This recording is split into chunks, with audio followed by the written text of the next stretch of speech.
देव मेरे अब है, आज है, उसे हर हाल में मेरे साथ होना चाहिए था। ऊपर वाले पे भरोसा रखो बेटी, कोई ना कोई रास्ता जरूर निकलेगा।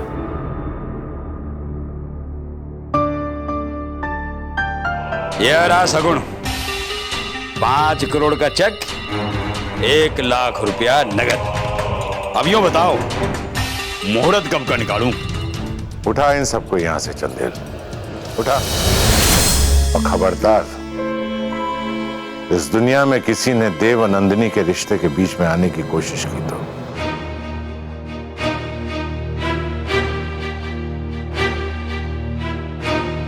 तू अच्छी तरह से जानता है कि देव और नंदिनी एक दूसरे को बहुत प्यार करते हैं और नंदिनी उसकी बीबी है।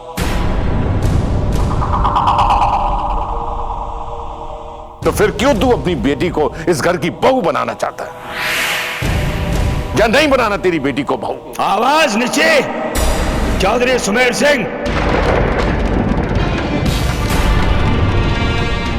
आवाज नीचे। अपने घर में हो तो शेर मत बनो। अरे मन ने कोई शौक नहीं है अपनी बेटी का रिश्ता किसी कातिल से करने का। ये तो मेरी बेटी की जिद और तुम्हारे घर की रजाबंदी बनी तो मैं रिश्ता लेके आया, शगुन लेके आया। कि मैंने लागे है इस घर में चारों तरफ तेरे पर सिर्फ घमंड की चादरें बिछी पड़ी, घमंड की चादरें।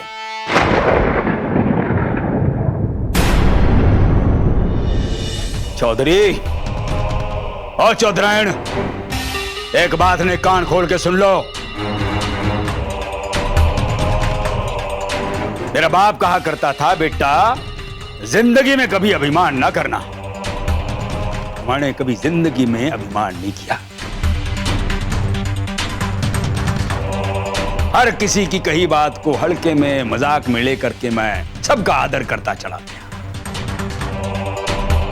हर किसी की हुई बेइज्जती को मैं मुस्कुराकर टालता चला गया। पर इब्ना,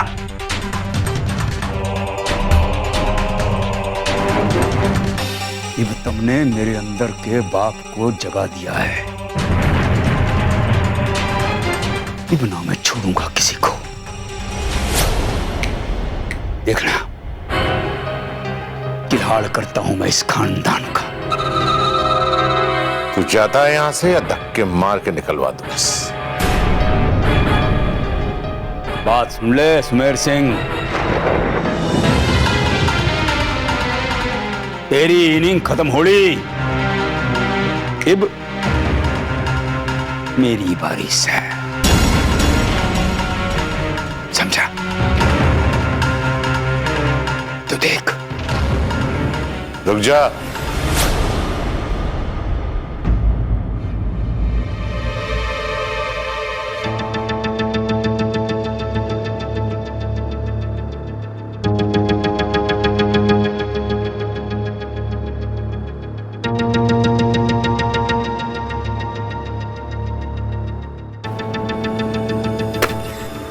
रख ले अपनी अमानत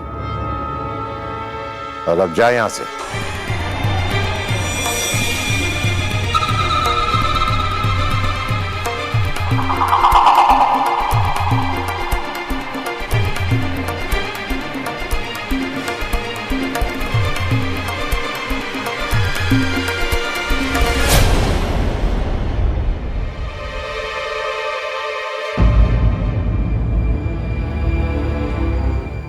तुमने चंदेल को फोन किया था? ना जी, मैंने फोन ना किया। कामनी, मैंने तुम्हें कितनी बार समझाया है कि नंदिनी को माफ कर दो। अगर तुम देव से प्यार करती हो तो जी लेने दो उन दोनों को अपनी जिंदगी, बिता लेने दो प्यार के कुछ पल एक साथ। तुम उनकी जिंदगी में ग्रहण बन रही हो। वो दोनों एक दूसरे को बेहद प्यार करते हैं, लेकिन मां बन मां, डाइन नहीं। कामनी, मैं तुमसे पूछ रहा हूं, क्या तुमने फोन किया था? अगर तुमने फोन नहीं किया तो फिर किसने किया? जी मैंने किया, जी मैंने किया, जी मैंने।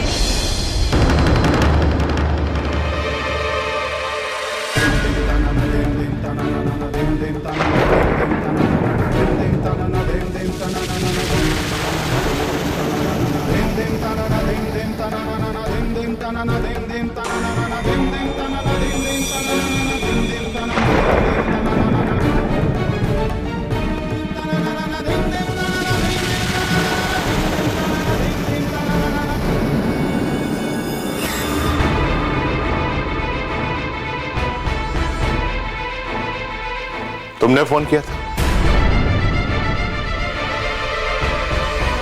पर क्यों? ऐसा क्यों किया तुमने? तुम्हें मैंने समझाया था ना बहू। आपने समझाया था बाबूजी, पर खुद को कैसे समझाऊं? अपने आप को संभाल नहीं पा रही हूं बाबूजी। समझ में नहीं आ रहा है कि मैं क्या करूं। एक रोशनी की किरण दिखाई दी तो इसीलिए फोन कर दिया। कम से कम मेरा देव तो बाहर आ जाएगा। नहीं बहू, ऐसा नहीं सोचता। मैं तो तुम्हारी तारीफें करते नहीं थकता हूं और तुम हिम्मत हार रही हो।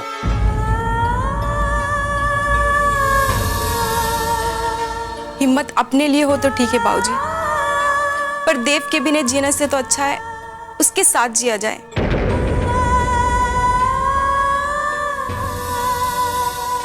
चाहे वो किसी और का ही बनकर क्यों ना रहे। तुझे लगता है कि तुम्हारा देव ऐसा है? नहीं बहू, नहीं। देव तुम्हारे बिना जी नहीं सकता है। मैंने उसकी आंखों में जमाने भर का प्यार देखा है तुम्हारे लिए।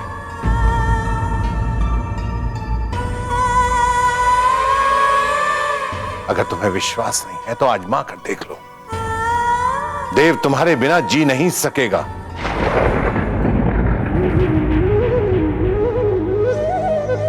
तुम्हारी बात बिल्कुल नहीं मानेगा। न जब ये खुद कह रही है तो? चुप, बिल्कुल चुप।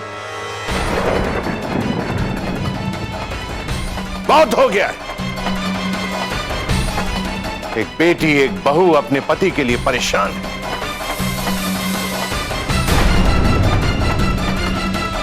वो उसके बिना जी नहीं पा रही है। अपना बलिदान देने के लिए तुली हुई है।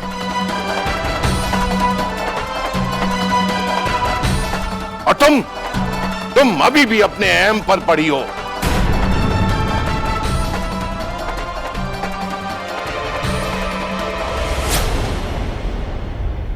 नहीं, बिल्कुल नहीं। इस बात पर मैं किसी की राय नहीं जानना चाहता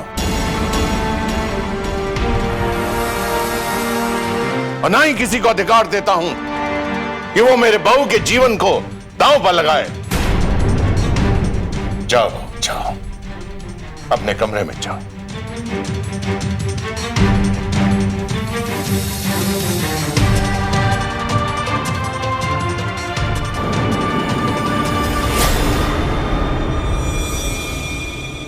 सब जानती हूं मैं, समझती भी हूं। आपके गुस्से की छांव में जिंदगी बिताई है मैंने। बुरा नहीं लगता मुझे, अच्छा लगता है। आपके गुस्से में मैं अपने अस्तित्व को ढूंढ पाती हूँ। मुझे आपसे कोई शिकायत ना है।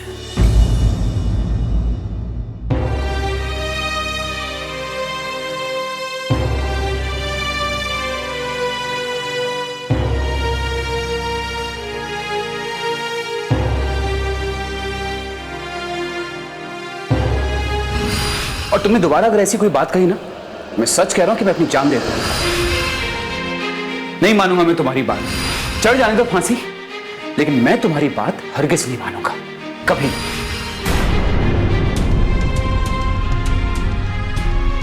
देव तुम्हारे बिना जी नहीं सकता। मैंने उसकी आंखों में जमाने भर का प्यार देखा है तुम्हारे लिए। अगर तुम्हें विश्वास नहीं है तो आजमा कर देखो। देव तुम्हारे बिना जी नहीं सकेगा। मगर एक बेटे को यह भी तो समझना चाहिए ना कि वो अपनी वाइफ को अपनी जान से भी ज्यादा प्यार करता है, उसके बिना रह नहीं सकता।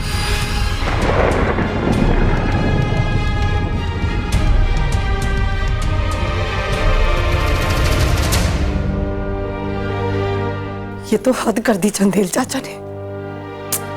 ऐसे कैसे देवर जी के लिए शगुन लेके आ गए?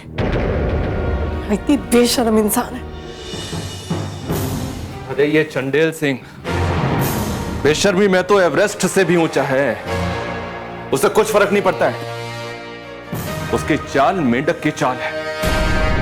लेकिन ऐसा सोच भी कैसे सकते? अच्छी तरह से जानते हैं कि देवर जी का ब्याह हो चुका है। पता नहीं फिर क्यों झोले में अपनी बेटी का रिश्ता लटकाए हमारे घर चला आता है। एक तो ये कांता का किस्सा खत्म नहीं हो रहा, ऊपर से चंदेल ने अपनी बेटी का स्यापा और डाल दिया है। आप नंदिनी को जानते नहीं है। वो देव से बहुत प्यार करती है, उसके लिए कुछ भी कर जाएगी। मैं जानता हूं, मैं अच्छी तरह से जानता हूं वो कुछ भी कर सकती है। पर चंदेल को फोन करने की जरूरत क्या थी? तो और क्या करती?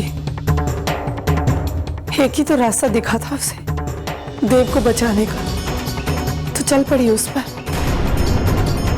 बिना ये सोचे समझे कि मंजिल क्या होगी भी कि नहीं। वो मंजिल को अच्छी तरह से जानती है और मुझे तो लगता है कि चंदेल को बुलाकर उसने इस किस्से को हमेशा के लिए खत्म कर दिया है। अब चंदेल कभी इस बात को नहीं उठाएगा।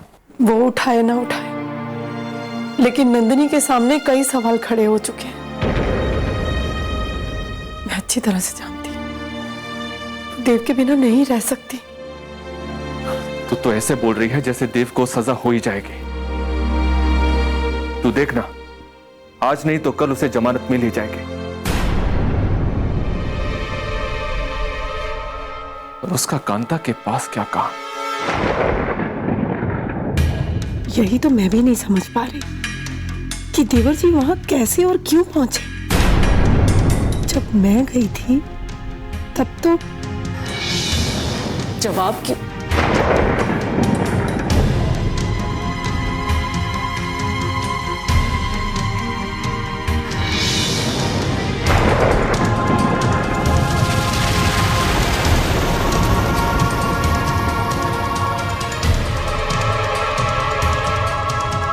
कहीं तो कुछ है जो छुपा है।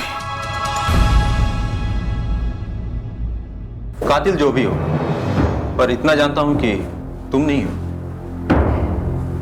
आप इतने यकीन के साथ कैसे कह सकते हैं कि कातिल मैं नहीं हूं? इंस्पेक्टर हूं, मुजरिम देखते पहचानते उम्र बीत गई। पर कभी कभी ऐसा मुजरिम भी तो आता होगा जो मुजरिम लगता ही ना हो, मगर हो। आते हैं, क्यों नहीं आते? अक्सर जो मुजरिम होते हैं वो दिखते नहीं हैं। और तुम तो ना दिखते हो और ना हो। फिर छोड़ क्यों नहीं देते आप मुझे? एविडेंस तुम्हारे खिलाफ है, इस जुर्म से रिश्ता है। अब जो भी हो, पुलिस को इससे क्या लेने देना। तुम्हें शक के बिना पे अरेस्ट किया गया है और जब तक शक न दूर हो जाए तुम्हें यही रहना पड़ेगा इस लॉकअप में। और अगर आपका शक दूर नहीं हुआ तो? मिस्टर देव, कानून अंधा होता है पर इतना भी अंधा नहीं कि असली कातिल तक ना पहुंच पाए। असली कातिल तो पकड़ा ही जाएगा, और अगर नहीं पकड़ा गया तो तुम हो ना सेफ साइड। ये अच्छा है, सेफ साइड। हाँ मिस्टर देव, अब फर्ज के साथ साथ नौकरी भी बचानी पड़ती है। पर एक बात समझ में नहीं आई, तुम इतने कॉन्फिडेंस के साथ अपना जुर्म क्यों कबूल कर लेते हो, जबकि मैं जानता हूं कि तुमने किया भी नहीं है। पता नहीं, हम पता लगा लेंगे।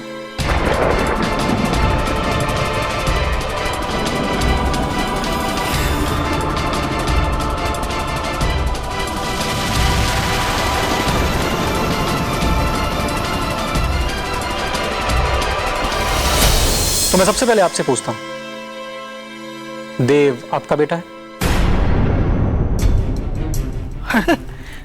अब ये कैसा सवाल है? हाँ,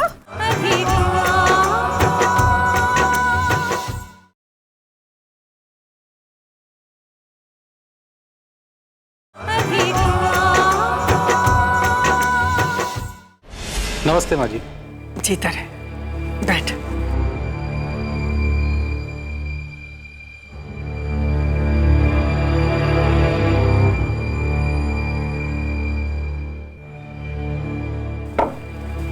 जी मैंने देव की बेल का इंतजाम तो कर दिया, पेपर्स बना लिए हैं, पर कुछ पॉइंट्स में मुझे डिटेल्स चाहिए। हाँ बोलो जी, जो भी जानना है आपको बता देते हैं। पेपर्स को कोर्ट में सबमिट करना होगा और जमानत के लिए जिरह करनी होगी। बाकी सब जज के मूड पर डिपेंड करता है।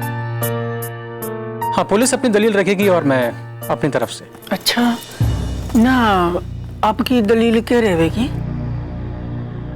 मैं इसी पॉइंट पे आ रहा था। देखिए, मैंने पेपर तो तैयार कर लिए हैं जो केस चल रहा है उसे डिफेंड करने के लिए, पर मैं और भी कुछ जानना चाहता हूं। क्या मैं पूछ सकता हूं नंदिनी? देखिए, ये सब मैं इसलिए भी पूछ रहा हूं क्योंकि अदालत में ये सब जिरह पूछताछ तो होगी। इससे अच्छा है कि मैं यहीं पूछ लूं, जिससे कि कोई बदतमीजी ना हो जाए मुझसे। ओ या श्योर, तुम जो चाहे पूछ सकते हो किसी से भी। हाँ हाँ, पूछ लो जो भी पूछना है आपको। तो मैं सबसे पहले आपसे पूछता हूं, देव आपका बेटा है? अब ये कैसा सवाल है? हाँ, हमारा ही बेटा है। क्या कभी उसके बिहेव से, चाल चलन से या बचपन से आज तक आपको लगा कि वो कभी किसी का कत्ल कर सकता है? कत्ल?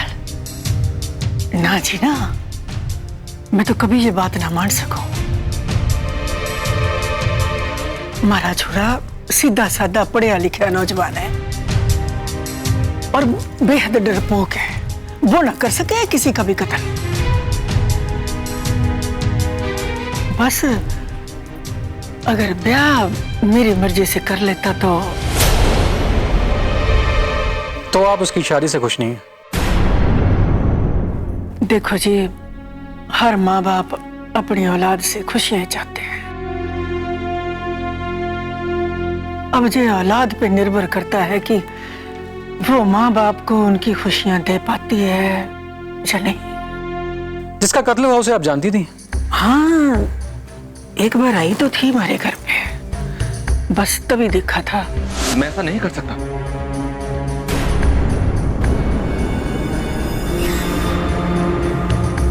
कांता, कांता मेरी पर उसी दिन बीरेन से बोल दिया था मैंने कि ये लड़की दोबारा घर में नजर नहीं आनी चाहिए। आपका बड़ा बेटा प्यार करता था ना उससे? करता था या नहीं ये तो मैं नहीं जानती, पर उसका ब्याह हमने बहुत ही ऊंचे खानदान में, और मैं ये जानती हूँ कि अभी वो बहुत खुश है।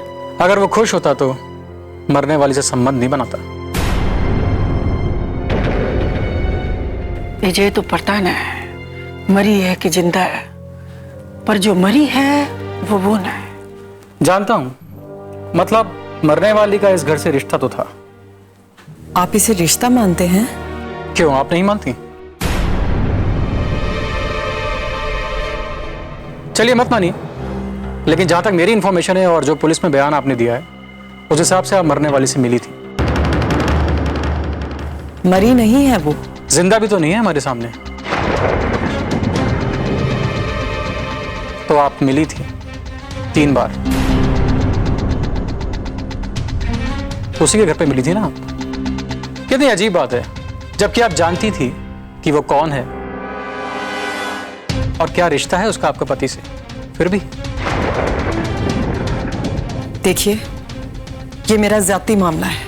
आपके इसी जाति मामले के चक्कर में इस घर का एक शख्स लॉकअप में।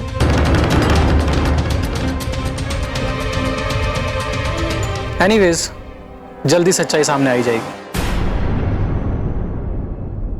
ये सब सवाल मैंने आप लोगों से इसलिए पूछे क्योंकि अदालत में प्रोसिक्यूटर आपसे इससे भी तीखी जुबान में ये सब सवाल पूछेगा। और ये मैं क्या सुन रहा हूं? कहीं चंदेल वाली बात पापा को पता तो नहीं चल गई?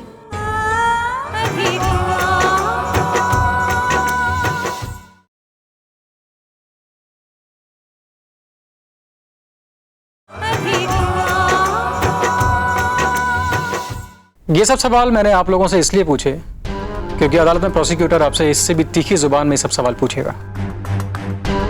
तुम इस घर के नौकर हो ना? जी हाँ। तो तुम ही लेकर गए थे इनको उस घर में पहली बार? जी हाँ, कांता मुझे हॉस्पिटल लेकर गई थी। बड़ी बहू ने मुझे कांता के साथ देख लिया था। जब मैं पकड़ा गया तो मुझे बड़ी बहू को कांता से मिलवाना पड़ा। हॉस्पिटल? हाँ, वीरेन भैया ने कहा था वहां जाओ, और जहां वो ले जाए वहां चले जाना। वो मुझे हॉस्पिटल ले गई, मैं बाहर खड़ा रहा, बस। ठीक है, इट्स ऑल फाइन। सभी के स्टेटमेंट्स वही हैं जो पुलिस रिकॉर्ड्स में। देखते हैं बेल एप्लीकेशन का क्या होता है। मैं चलता हूँ। ओके नंदन।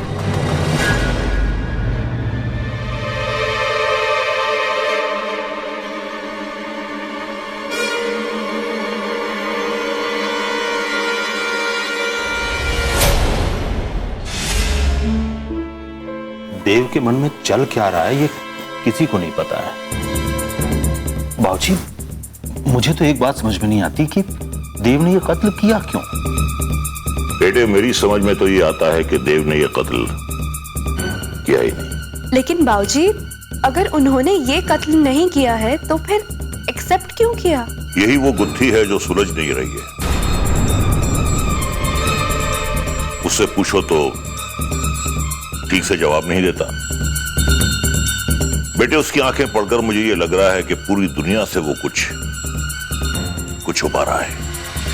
बाबूजी, बात जो भी हो, लेकिन देव के इस तरह से लॉकअप में रहने से तरह तरह की बातें तो बन रही हैं ना?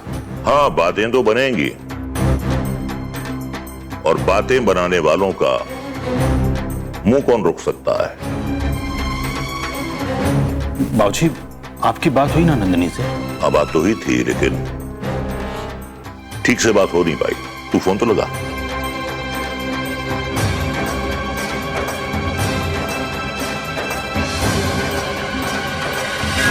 हेलो नंदिनी, इतना लो क्यों साउंड कर रही हो? मैं कह रहा हूं ना, सब कुछ ठीक हो जाएगा। हो तो जाएगा भैया, पर कब और क्यों हो रहा है मेरी जिंदगी के साथ ये सब?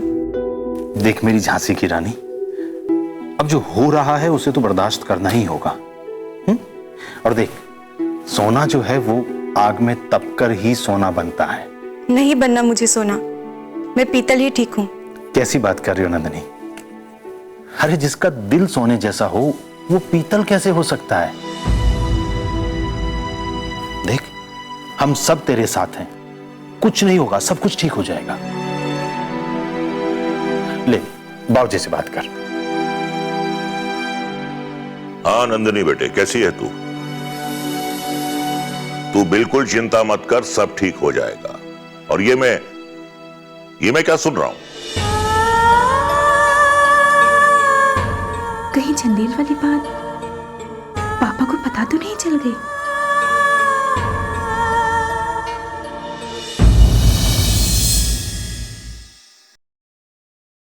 समझ तो मैं उसी दिन किया था कि तन्ने पूर्ण किया है, लेकिन तेरे घर में बताया नहीं है? अरे नाटक तो मैं भी बढ़िया कर लेता हूं।